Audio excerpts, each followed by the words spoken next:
Hey everyone, quick announcement. Each week, I try to bring you an episode to the show that offers something for everyone. It might be a training tip, insight into a world or national champion's life and how they got to where they are, or it might just be talking sports, the shooting sports in particular, for entertainment purposes. At the bottom of each of my episodes, you will find a Koji link to my website where you can find sponsors, links to guests, things of that nature. Currently, there are three sponsors: Laser Wrap, Gun Butter Lubrication, and now Aim Size Products. I will be putting out a specific episode about Aim Size and their products. But by using the links provided, you indirectly support the podcast without any additional cost to you. As a matter of fact, you typically save money by following those links. They'll give you a discount, and then they'll send a little bit my way just to kind of help with the podcast. The discount link for Hoist is included. However, I don't get anything from Hoist, but I believe in their product, and I feel it's a hydration product for you, which I highly recommend, especially shooting matches in the summertime where it's hot and humid. Now, if you don't use any of the products listed, there is still a way to support the podcast by using the tip button on the Koji link. It surely isn't required. None of this is required, but it is greatly appreciated. I'm trying to make the podcast as professional as possible, which does take time, a lot of time, and money. You can use the link to email me as well, whether you have suggestions for guests or whatever, comments, feedback. Regardless of whether you use a sponsor link or not, I still hope you enjoy the show. Please like it, share it, and give it a 5-star rating if you're so inclined. Thanks. And that's what I told myself, and it worked until To a getting to degree. the stage, and then it's different. When you're Yeah. on the ground and you're, hey Nils, hey Ben, hey Jacob, hey Yeah. Sal, like, oh, that's different. Um, but I held it together. My biggest goal was, you know, do well enough, don't embarrass yourself first of all, and then show you belong. And luckily, I more or less accomplished the goal. Okay. Yeah, I mean it's completely different when you go to nationals, you're shooting with all your buddies. You can shoot your game. It's relaxed. There's Yeah. no pressure. But like you said, I mean, once you're on that squad with those other guys, I've mentioned this on the show before too. It's like you can look at the women's super squad and it's a party. Mm-hmm. You can look at the men's super squad, and if I were to throw a knife over there, it would just stop midair in the thick of everybody. Because it's just, while yes, there's some lighthearted humor and stuff going on, you can tell it's serious. Those Yeah. guys are looking to win, you know? Yeah. That's a different atmosphere. Yeah. There's definitely an undercurrent. It's Yeah. that static electricity that you can feel. Like, yeah, Yeah. everybody is super cool, and yeah, there's some joking that goes around. Everyone genuinely is having a good time. I think for the Right. by and large, everyone on that squad enjoys everyone else. And especially if Phil is on it, Phil Strader. Yep. Yeah. Yep. No, Phil's awesome. It's great to squad with him, but there's definitely that undercurrent there that you could feel. Um, Everyone's there for a reason. Everyone's there for business, and it's the real Yes. deal. I learned a lot just being around those guys. Even the super squad is so stratified. Like, I'm speaking very much. Make Not all super squatters are created equal. Uh, I'm very much a low level super squad guy. Being around the very best shooters in the world is is something else. It's something else. You learn a lot. Just being in close proximity, you learn a lot. I imagine just watching their demeanor and how they are before and after each stage alone would be a learning experience. Oh yeah, the preparation, watching when and everyone's got a different approach, a different style, philosophy. whatever you want to call it. It is interesting just soaking up the different approaches to pressure and performance, how these guys get in the zone, how they bounce back from a bad stage or a costly error. I mean, these guys are doing math in their head. It Yeah. stage and match point math in their heads that it would take me, writing down on a pen and pad. It'd take me 5 minutes to do the arithmetic per stage. But and these guys they've all tracked it in their head. I mean, what can I say? It's something to behold. Yeah. It's humbling. I Very watched humbling. Jacob shoot one. I forget which stage it was, and he fumbled his reload a little bit. And for me, I'm like, man, okay. It's not going to affect me. But when I saw that, I was like, oh my gosh, that Yeah. was a huge. I can't imagine what's going through his head at the end of the stage when Right. he's making clear. Like, holy Right. crap, that's a little things like that is what everybody feasts on. It's like, oh, there's my opening. Oh yeah, the small, like you're saying, an objectively small error is so amplified at that level because everyone else in contention is probably not going to make that mistake. If that made you a little bit late getting the gun up as you enter that position, it may put you just that small bobble. It may cost you a second. It may cost you, Right. 1.2 seconds, and that's the difference. Yeah. Especially this one was later in, this might have been day 3. So it was, one of those where there's no next day to make up for Yeah. whatever you did today, Oh, everything's on the line. that day 3 drag race. Yes, because at that point, who has a legitimate shot. At that point, Yes. you go into the nationals, and I would say it's fewer than you think, unless we're talking about CO. But at the average nationals, I would say there are probably 5 or 6 guys who have a realistic, a legitimate shot at winning that match, and probably 1 or 2 of them of those candidates they're out of contention after day 1. Maybe not, but generally I would say. And then after day 2, another 2 or 3 are out of contention. And at that point, it's between 1 or 2, maybe 3 guys. And watching that Right. drag race, Yeah. Yeah. oh, it's incredible. And that I think that whole CO division, when like this year again in June, you're going to have so many there, like you're Yeah. saying, those 2 or 3 guys are now 5. Yes. So Well, now you've, Yeah, we were talking about, me and a couple guys were talking about this on the way to or from a recent match, and CO these last couple years, last year and this year, instead of coming into the match where realistically, legitimately, 5 or 6 guys have a shot to win. What do you think? I mean, I would say 12 or 15 of those guys, if it all comes together, like, you would not be surprised. I could offer you 12 or 15 names and say, this guy's going to win. And if that happened, you would not be surprised at the end. right. Definitely it's- top 12, and there might be one dark horse outside of the top 12 Right. that could just hit a hot streak and Right. be good. Yeah. So, yeah, there's always, like you say, the Cinderella or the dark horse that just comes out of nowhere and is top 3 or so. One of these years, a dark horse is going to win the thing, and that'll be pretty crazy. Yeah, that would actually be pretty exciting. Yeah.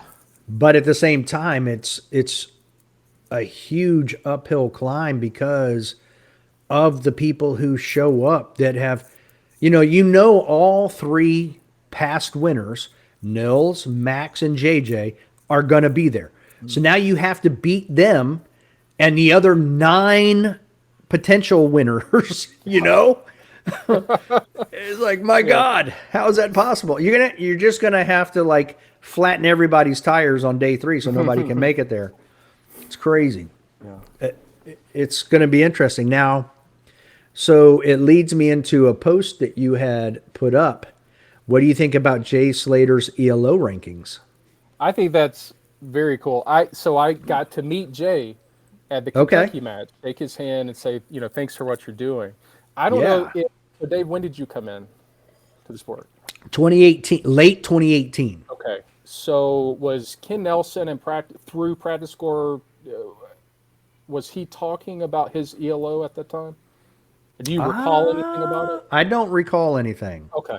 So I think it was a little bit before that. I think it was in the 2015, 2016, maybe 2017 time frame.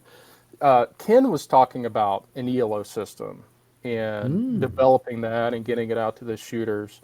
And unfortunately, I'm not, I have no inside knowledge. I don't know what happened, but it just never materialized. So when Jay started doing the ELO stuff, it was, it's like Christmas. It was like a Christmas present. It's really cool that guys have the skills and the knowledge to be able to do stuff like this. And he's really doing a service for us all. And I made sure to tell him that when I met him at Kentucky. And Really this great is, guy. yeah, and this is where I say, there's 20,000 active members, and there, maybe 10,000 of them have something very solid to give back to the game, like Jay Slater. I mean, that would be something that would be cool if they would incorporate into the USPSA website rankings. Here's the current rankings. That would be really, really neat. And not just like GM top 20. I mean, like legit, here's your performance standings. So here is your new ranking. Yeah, and it's good to mention that. That's what I was going to say. Maybe as a replacement for the top 20, which may have been interesting at some point in the past. I don't think it may have outlived its usefulness because it's the same name. Some of these guys, they get a hundo, like an overall hundo rating, and then they never shoot the division again. So, Okay. I'm not sure what utility the top 20 has. I mean, it's a nice little piece of history, but I am really enjoying what Jay's putting out, and I'm going to make every Yeah. effort to try to climb up some of those rankings this year. Okay. Yeah. But see, it's adding another level of motivation for people. Like I want to be at the top. Yeah. So now I don't know if you had seen, there were a couple people that didn't like it, but I mean, I created a points race type of a thing where, okay, you have all your national champions and all of that, but who is like the shooter of the year? Right. Who performed the most? And I also think something like that, not taking away from, your national champions or anything like that, but who shot all these different matches, performed the most consistent across the board, and then there's your shooter of the year.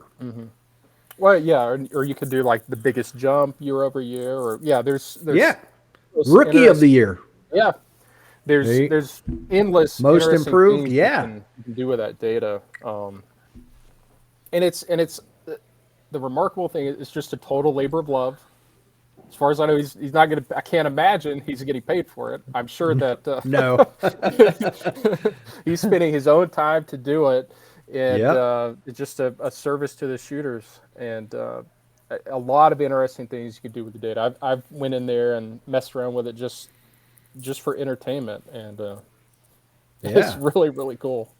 Yeah, it opens up it makes you look at things differently. So I would really like to see a points race in addition to the normal stuff, just to add another component. And maybe you get shooters like Christian Seiler, who is phenomenal in open, but maybe he starts shooting limited optics, or maybe he comes to Carry Optics Nationals and now competes against everybody else. And now you have all the top we'll just say top 10 guys in the ELO rankings across the board competing for that shooter of the year. Even though it's just a title, it's something else to stack on that resume Yeah. that you Yeah. And were the guy. yeah. Yeah. So I know that I don't have either the technical skills or the math skills to, to understand my understanding of it is like, you know, you do good goes up, do bad go down. So that's really the limitation of my understanding, like the behind the scenes. But yeah, I think as long as you're drawing good conclusions from the data, as long as you're interpreting it accurately and in the, I think you have to have some understanding, which clearly Jay and others do, of like how these numbers are generated, like what makes the number, how are they generated, and how do they go up and down and all that, and interact between each other. I think, yeah, if you could create a formula or an algorithm to spit out something like that, yeah, I think that'd be interesting. It for sure would. Now, I'd mentioned earlier that we talked a little about training and how you progressed. Yeah. We've talked about being on the super squad and how that, you can take things away from that after the match, regardless of finish. But this year you were, and I don't know if you've done it in other years past, so I'm only speaking on this year. But like you went to the PSTG summit as an instructor, and I don't know exactly how I'm trying to phrase this, but I know you obviously took some stuff away as a student as well as an instructor. But how much does teaching at something like that really kind of help you moving forward? Yeah. So I would say something I've learned is that teaching is, especially if you're at all like me, and a lot of the concepts and a lot of the techniques are ingrained on an intuitive level, forcing yourself to be able to take what you know or take what you feel about shooting and distill it down in a format that can be taught or at least shared with other people. It really makes you examine. It really makes you examine the way you shoot and the way you think about shooting. So it's been, whether at the summit or in the other limited training that I do for others, it's been super helpful to force me to think about my own shooting as opposed to just, feel my way through or intuit my way through shooting. It's been really good. I've learned a lot, and it's not that I didn't believe anyone who said this previously, but everyone who's ever taught says, I learned so much or so much more from teaching than just training. It's true. It's absolutely true. And I think it's putting pen to pad, it's putting thoughts into words that forces you to think about that and be really critical of, are my preconceptions correct? Are my techniques, do they pass the, like a more rigorous approach than just, going out and doing the thing.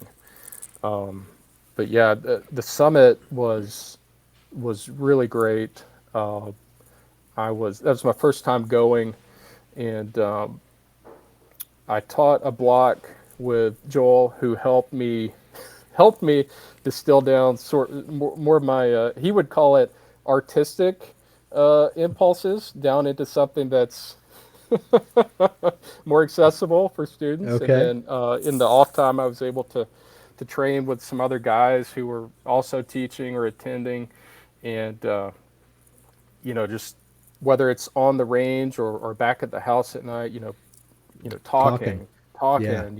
but what about this? What about that? Like, the dialogue about shooting. Everyone's there for performance, and it's really, really cool. I'm super fortunate and grateful I had that opportunity for both aspects, to be able to share a little bit and to learn and to train myself.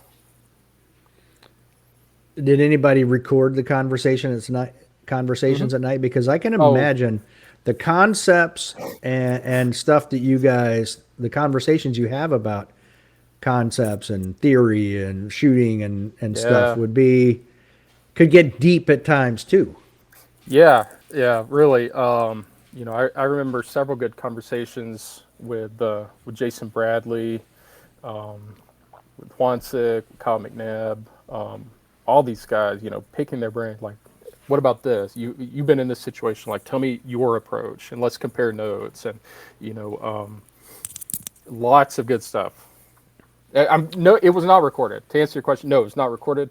Probably for good reason. Uh, probably probably some salty and insensitive language in these conversations that wouldn't be appropriate for public consumption. But I feel like Ben and Joel could turn it into another book though. so Joel was kind enough. There was a loud house and a quiet house, and I Oh, stayed in the okay. quiet house Okay. because Joel is a saint. So it was Jason and Tim in the other house. No, Jason was in the quiet house. We were Oh, hanging out. okay. Yeah, Okay. yeah, He seems like he could be a little bit of a jokester. That's why. yeah, yeah. I really enjoyed hanging out with him. Staying with him. I think we had a good vibe at that house. I'd like to see him come back and start shooting CO again. Hmm. He needs to throw a jersey on and get back out there and Yeah. Well, he had join the the iron fray. sights. I heard him complain about the iron sights at the summit. So I don't know. I don't know what he ultimately decided to do, but maybe he maybe he comes back with a dot. We'll see. Yeah. The guy was second at nationals and then disappeared. It's like son of a gun. Yeah. Talk about going out on top, though, man. Yeah. Now I know you shoot. Well, at least on your Instagram it says USPSA and Still Challenge Grandmaster. But Hmm. have you shot any other disciplines? I've shot uh, one IDPA match in my entire life. Uh, Okay. Actually, I would like to shoot more IDPA. There's a couple of really good clubs in the area. The state match is fairly local to me. It's just one of those things like when the good idea fairy visits. It's like you should shoot IDPA. And then I get to look and it's like, okay, what do I need? Mag pouches, different holster because I can't do the dropped and offset thing. I got to get a fishing vest, and by the end of that conversation with myself, I was like, ah, screw it, it's too much work. It is almost a completely different setup from USPSA gear wise. So that does make it. But I have heard, I know some people that leave here from Virginia to go down to shoot the Georgia State IDPA match. I've heard it's really good, and really, there's no excuse not to shoot it. It's essentially in my backyard, so we'll see. It's in the dead of July this year, which Ooh, yeah, that I hope there's shade. yeah, yeah. But I have heard that about the state match that they do a really nice job. Okay. I Did you? you know this, No, go sorry. ahead. I Nope, was go gonna ahead. say, as far as like other stuff, like I not competitively, but I shoot sporting clays like every once in a blue moon. I have a good time doing that, and I understand like there's actual real money in that. That and archery, from what I Oh yeah. understand. Yep. So I mean, I picked the wrong sport, but at this point, I'm kind of You're a little stuck. deep into it. Yeah, I'm a little too deep to to make a change. Yeah, there's an archery club here nearby, and we're a member of an Isaac Walton, just Hmm. like Scott Arnberg, Hmm. and they have a 40 lane archery course. Yeah, I was like, oh, they have every animal known to man. I mean, Yeah. not giraffes, but in these different lanes, they've got shots out to like 100 yards. Hmm. I was like, wow, man, it is there serious. Yeah, I've seen a little bit of that, and I don't know if this is the right terminology, but I would call it like practical archery, like unknown distances and 3D targets and all that kind of stuff. Like, I think that's really, yeah, I think that's that definitely is interesting. I just, oh, Can I don't know that I can afford another hobby. Right. Oh, you're going to end up like other people who get divorced because they're Yeah, too deep into the other stuff. yeah, All right. So we're at the point where I want to talk to you about our conversation that we had privately. yeah, yeah, yeah. And and where I was talking about there are, and actually you kind of hit on it a little bit earlier, where those guys at the super squad are calculating things in their head Hmm. and thinking of things differently than 95% of the competitors in USPSA. Oh, for sure. Yeah. And like one of the examples I was saying in our private messages was how I overheard Nils talking about accuracy on targets, and if I shoot, so many Charlies, well, I've basically shot a Mike, and Hmm. this and that, and he said some things that I had never really considered, and I was saying that I feel there is some information there that those top level guys have that they've learned through experience that I feel could be passed to others, kind of like dry fire drills, but not. But where dry fire helps, like when you got the red book, it helped you progress quickly. Hmm. If we were able to bottle or put on paper what these guys know and what they're doing and how they're thinking, I feel like it takes guys from number 6 to number 20 at nationals up into that top 5 category. Hmm. But you categorize that, I was as game mechanics. Yeah. So really, I I think it was the conversation with Nils, and if I remember it correctly, basically, why is anyone teaching this?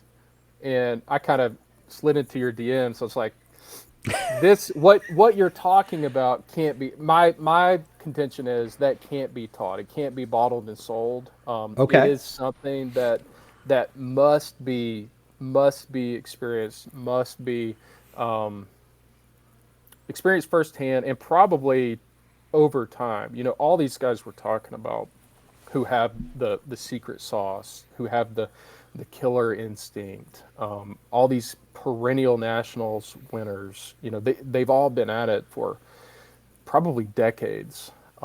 They've been in every situation you can imagine, and there's a reason why. We have that. We talked about the 5 or 6 guys who can win. We have the same Yeah. winners over and over and over. There's Yes. something different happening. That phenomenon, I think, is something different than just the nuts and bolts of shooting. How to grip a gun, Absolutely. how to pull a trigger. And my basic contention is a class. If you attempted to teach a class, or if a hypothetical top guy, like top guy, try to teach this, I don't think the audience has the context and the experience Mm. to translate that information into anything actionable or useful. If I tried to teach you or a student how to have the killer instinct, it's sort of like, I can give you information, I can give you data, I can tell you about my own experience from my lens, but unless you've lived the thing,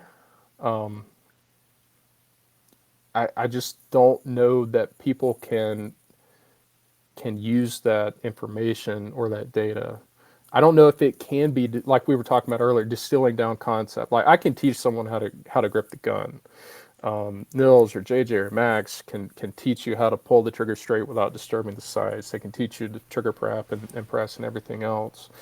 I don't know that you can teach someone to be, absolute death stalker, who when the finish line is in your sights, or you're down 10 match points going into the last stage, how to hold it all together and how to do what you need win, like on demand. I think it probably the reason we see the same guys winning is they've been in that situation, you know, 10, 12, 15 times before. And they've lived it. They understand what must happen. And there's probably, I'm no psychologist, but they're probably equipped in some way genetically to be able to do this, to like quiet their breathing and their nerves and the anxiety and the pressure,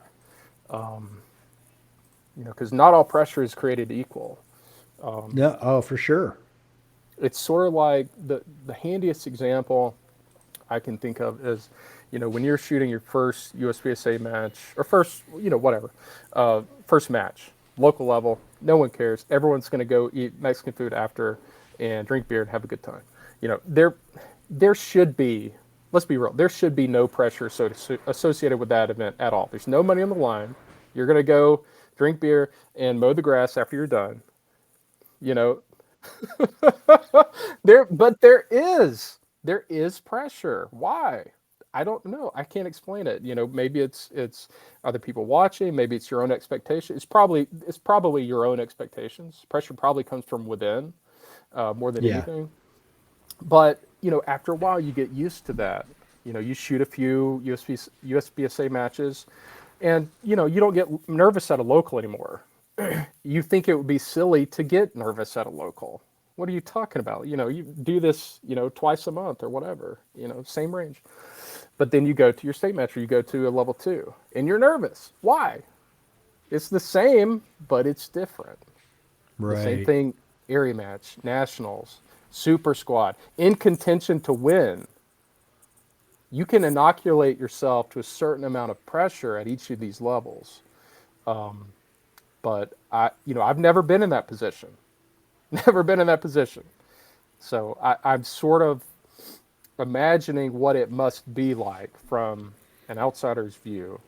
But knowing what I know about how at each level there are pressures and, getting used to that level of pressure, I have the idea that whatever it is these guys have just can't be bottled up. It's something Okay. that Well, you and gotta this, live it. I was at the same. That was the first nationals I ever shot. Was 2020. Yeah. I was shooting carry optics, and Juancic talks about how he was leading after day one and didn't know how to handle it. Like he was Yeah. a nervous wreck. Yeah. So yeah, I mean it's a different type of pressure, Yeah. and I think there are things that will help with the mental management side of things. But so you, but okay, I agree with the mental management stuff, and I'm not disagreeing with the other stuff. But so you don't think there's even something out there to help number 6 through 20 again? I'll use that Yeah, because yeah. it's not going to matter for me. Yeah. But for those guys, you don't think there's something out there that I'll use Lanny Basham. When he wrote his book, he went and interviewed all those gold medal Olympic winners. Like, what were you thinking? How did you do this? Blah, blah, blah. Now, you don't think there's something out there where if Brian Conley sat down with Nils and JJ and Max, now all separately, even Mason, Eric Graffel, and talked to these guys and figured out what are they thinking and how are they differently trying to determine these stages and what they're going to do, and is it a risky stage, is it a play it safe stage, Yeah. is it a what? You don't think there's enough common denominators there that there would be information that could be shared? Yeah, so I see where you're going, and I absolutely agree. You can pick up nuggets from all these guys, and hearing each of them, if you got them all in a room, and they couldn't leave. They were forced to tell you all their secrets. I still Let's don't do it. think, yeah, yeah, how expensive that class would be. Um, yeah, no, I think even if you picked uh, picked the bone dry, you picked up all the secrets. There's still an X factor that must be lived and experienced. That's my contention. Again, that's just my feeling. Now, what I was talking about with the game mechanic, yes, Eric can teach you how to do the the stage math or the match points math. That can be taught. But and we all have to some degree or another, some refined than other, an idea of the hit factor scoring system and the emphasis on points or the emphasis on speed. Does the shooter have the context to apply the concept is what I'm saying. Like if I tried to explain to a C class, well, no, that's fine. An average C class shooter Okay. that in general higher hit factor stages are biased more towards the speed than the points, and vice versa. If you've got a three factor stage, the bias is heavily towards points. Right. But he has trouble hitting the targets. He moves very poorly.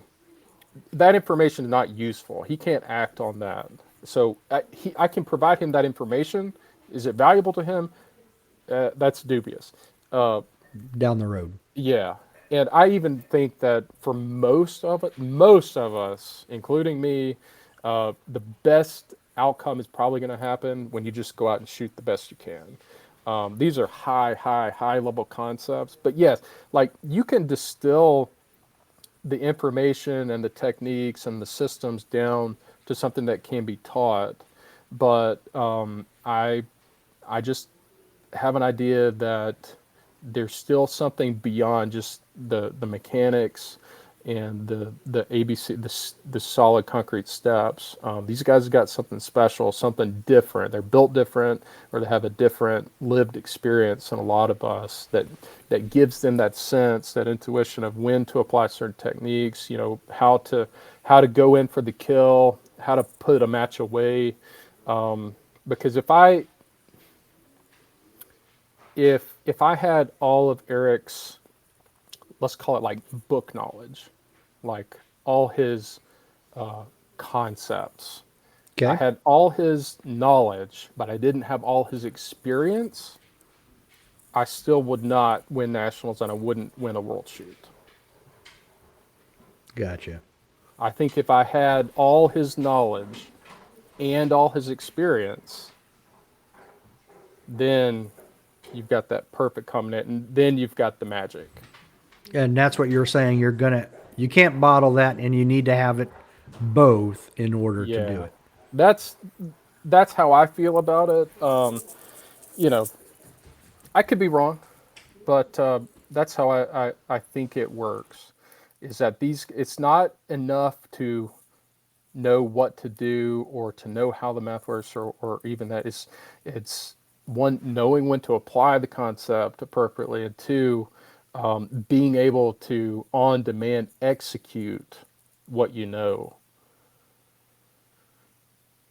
Because at the 6 through 20 example, the guys who are going to finish 6th through 20th at CO Nats, there's not a huge, I would argue there's not a Okay. huge disparity in technical skill. There is some. Okay. The guys who are winning nationals consistently have the highest level of technical skill, the highest. And there's no substitute for technical skill. You can't mental game your way out of a skills deficit. I will be careful to point that out too. Yeah.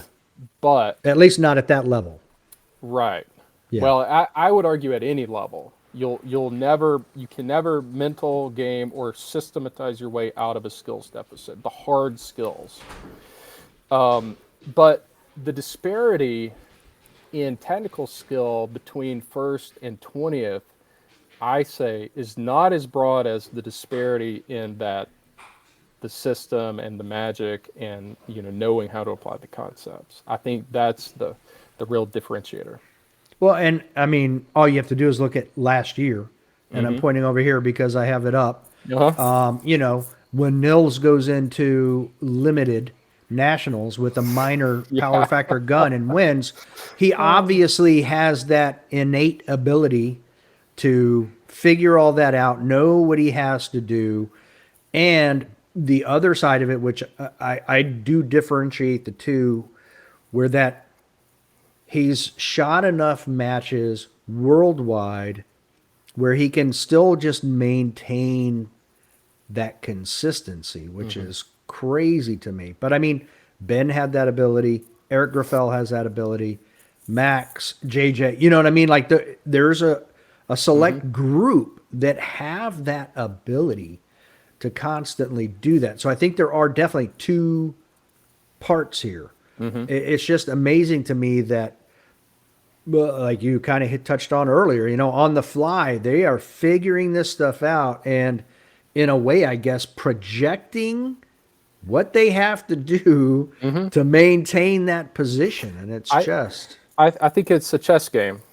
I think that what you just said brought to mind. It gave me the image of a chess game. Where you're okay. looking steps ahead. I think there is an element of that happening, especially on day three. Especially on day three. Yeah, when all the chips are on the table, Oh yeah. it's everything. Oh yeah. So, I mean, yeah, I mean, if you look at it, it's the same people all the time winning. Even Rob Latham. It's ridiculous. Yeah. The guy's been Yeah. winning for 40 years. I Yeah. mean, he's still there. So Yeah. yeah, it's always the same people. Yeah.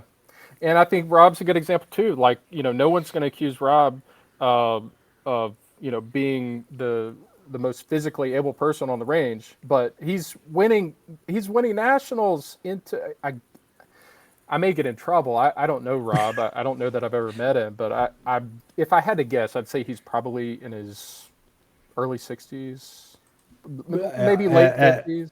yeah, well, I would probably say 60s at least, because I But mean he's been an adult shooting for a long, long yeah, time. yeah. Uh, but no, he's a good example. By all rights, uh, you know, 62. okay, all right. By So all he rights, like, was 60 when he won a national championship. right, right. Yeah. Which is totally against the conventional wisdom, right? You got to be a young guy. You got to have good eyesight. You got to be fit, tall and fit and trim. And here, Rob Latham is out, still winning nationals. Like that, there's no accident. And you can argue fairly that he's probably going to win nationals that are set up in a specific way. Like if it's a lot of foot races and long field courses, that would flip the strings. It But would. regardless, I don't care. Like a nationals is a nationals. Like, and the guy's winning them in his Yeah, 60s. It's because he's got something. He's got something special, he does. no doubt about it. Absolutely. And the highest level of technical skill, the Uh, highest possible level of technical. He may be the most technically proficient shooter who ever lived. I don't even know if that guy feels pressure anymore. I don't know that that's possible. Yeah. When you've I shot that much, I just don't know how right, that's even possible. right. No, So, I would love to talk to Rod. Do you and ask him? Do you still feel pressure? Like, are there any circumstances where you feel pressure? yeah. There's so many questions I want to ask him. Yeah, That yeah, guy's hard to get on. He's a I hard one bet. to, Yeah, very busy guy. yeah. So, do you see yourself as being one of those guys eventually? I mean, is that where you want to be? Well, Or are you so just happy being where you're at? I at this point I have no real illusions about my place in the sport. Um, I, I've got a day job. I've got a family. I've got other obligations and hobbies. I just can't.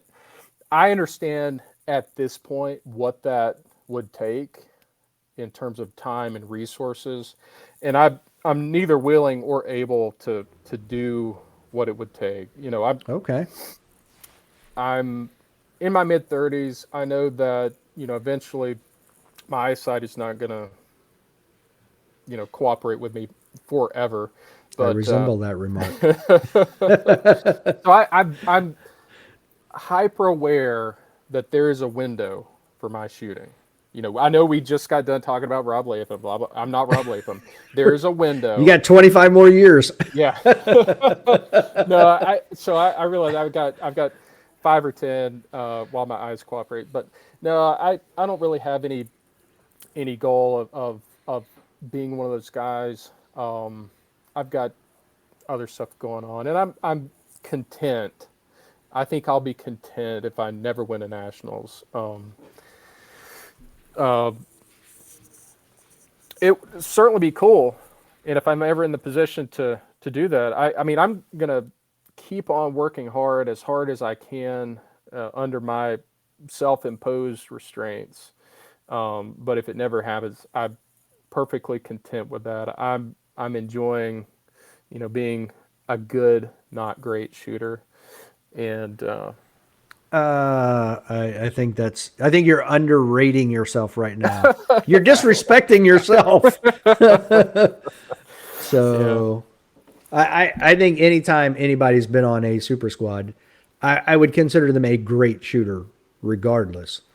So well, that's just my opinion. Maybe it's relative, and maybe I'm just too Maybe. self-critical. I am pretty critical. No, yeah, I'm definitely hard on myself. But it's gonna be. I'm gonna have to like fight and claw my way back on the super squad there now that I've taken a couple years. So I'm looking forward to the fight. It should be fun. I'm gonna enjoy the process of getting back up. So are you back 100% where you were? And what I mean by is back, are you devoting yourself 100% back into the sport where you were before? No, but I know more than I used to. Okay. I think I think I'm in a better position. So no, I don't think I can devote as much either time or effort or energy into things as I used to. Having a kid sort of changes things. It changes That things. is literally the life-altering event. But I'll tell you the nice thing is, shooting doesn't have to be the most important thing anymore. And it would not be good if shooting still were the most important thing in my life. So it's taken some pressure off. I've taken some pressure off myself. Life is good. Family stuff, being able to go out into the garden. If I don't have to go shoot, instead I can, go poke around the four-wheeler, do something different. And so I'm not bringing so much pressure with me to perform at larger matches. And it's good in that way, because no matter what happens, let's say I go to nationals, I have a terrible match, I still get to come home and be my family. So it's a big shift in what matters, and it's been good for me because Okay. Prioritize. there's Priorities. there's a touch of OCD if you can't tell, and I've told this story before at I think it was the 2018 Nationals. I no joke gave myself an ulcer. Really? Yeah, I no joke gave myself an ulcer because Worrying about it so much. I was so wrapped up in it and worried about it, and I just wrecked myself. And in hindsight, how stupid is that? This is ultimately, I'm doing this as a hobby and something to have a good time at and enjoy, my friends and enjoy other people in the sport, and that wasn't enjoyable. So I don't Wow. want to be at that level again. Yeah, I don't blame you. I wouldn't either. All right, so it looks like you're taking after Jay Beal a little bit with the blueberries. Yeah, Yeah, Jay's operation is way more professional than mine, but I've got some blueberries in the ground. Okay. All right. Interesting. All Yeah, right. and I So, think I owe you some fruit. I think I made that agreement. As long as you're willing to wait a few years, of course, it's I've gonna got be a nothing but while. time. Yeah, it's gonna be a while, but everything's in the ground and growing. So, what does your make ready look like? When you step up to that stage and the RO's like make ready, Hmm. what's your process? What does that look Yeah. like? I listened to your interview with John McClain, and it's very similar to his. Okay. It's a lot of no muss, no fuss. I don't draw. I don't take side pictures. If I don't have my drawdown by then, it doesn't matter if I get one or two more. At make ready, I'm going to put my gun in the ready condition. I'm going to, put a mag in it, rack it, put it back in the holster. Depending on the stage, I may or may not do one last mental walkthrough. If it's a simple stage or if I'm very confident I have my plan, oftentimes I won't even do a rehearsal. I'll just, put my wrist below the belt and I'm ready to go. If it's a complex stage or if I'm, have some lingering doubts, I may run through it just one more time. If I am amped up, I'll take a few seconds just to control my breathing. Maybe try to lower the heart rate a little bit. But after that, it's game on. You got ready for this stage months ago in your backyard Right. training. One last run through or one last draw, like I said, it's not going to make a difference. So you got to Okay. show up ready to shoot, in my And opinion. you use the same make ready regardless if it's a local or nationals. Yes. Okay. Yeah. Very consistent. Now, you did say one thing there, so I'm going to ask you. You mentioned breathing because I have found that, and maybe I'm doing this completely wrong, but I have found when that timer goes beep, I am like, and I'm moving, and so I find that when they ask if I'm ready and I give that slight nod, I inhale and I keep inhaling slowly, but I keep going. So when that beeper goes, I know everything's coming out and I'm in a normal breathing pattern. Okay. Have you noticed anything like that with yourself or do anything like that? No. So I'm only aware of my breathing or the heart rate when it's elevated, and I need Okay. to get it under control. As far as like um, the timing of the breaths or anything like that, I haven't really either noticed it or experimented with it. So I'm not really sure what I do. I like it. I know that a lot of times, like in addition to the breathing, like if I'm really amped up, I still get the shakes from time to time, and so you may see me like if I'm ever like shaking out my arms or my hands, that's You're relaxing. now I'm Oh, here we go. Tyler is in his head and he's a little bit amped up, um, trying to shake the jitters out So of when I'm doing a live streaming commentary, yeah, now I know. you know what's going on in my head. Right. I got to shake it out. Well, Tyler, that's what I have. Was there anything else we didn't talk about you wanted to touch on or shout outs or anything at all? No, other than to say thanks for having me on. I really appreciate it. I've enjoyed this conversation, and Pleasure was all mine. I've been looking forward to this. yeah, so have I. I just totally my fault. We talked off air about our schedules, and Yeah. It's the way it is with everybody. I yep, mean, we all have lives, so I get it. It's no big deal. Well, I hope we get to do this again maybe after Iron Sight Nationals. let's do it. Sounds good. All right. We'll Wish do me that. luck. Yeah. Good luck. Thanks. Until next time.